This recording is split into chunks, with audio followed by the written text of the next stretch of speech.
Because if you're still ashamed about your past, if you're still just bitter about your past, upset with God about your past, then guess what? You will never be in the place of God.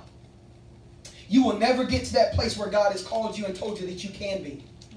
Until you allow those things of your past to just become that. Things of the past.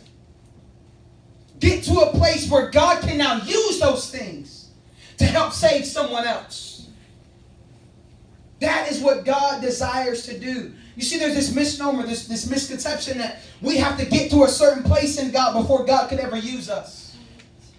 That we have to completely be perfect before God could ever use us. But I wonder if you would notice what Isaiah said when God told him he would do a new thing. Isaiah said, behold, I will do a new thing. Shall it not spring forth? Shall you not know it?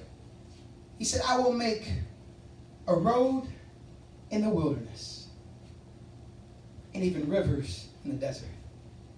In the places where there's complete and total lack, in areas of your life where nothing seems to go right, in moments and times and seasons of your life where everything is just going downhill, and you find yourself in the middle of a wilderness experience, God said, it's right there that I want to make the road. It's right there that I want to produce a river where there was no river.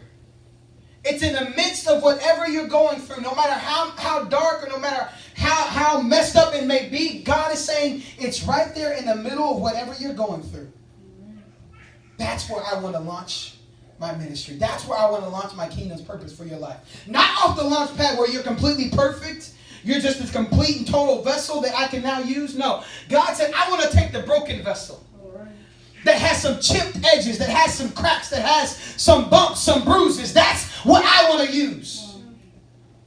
In that current state that you're in, God said, I want to use you to save much people alive.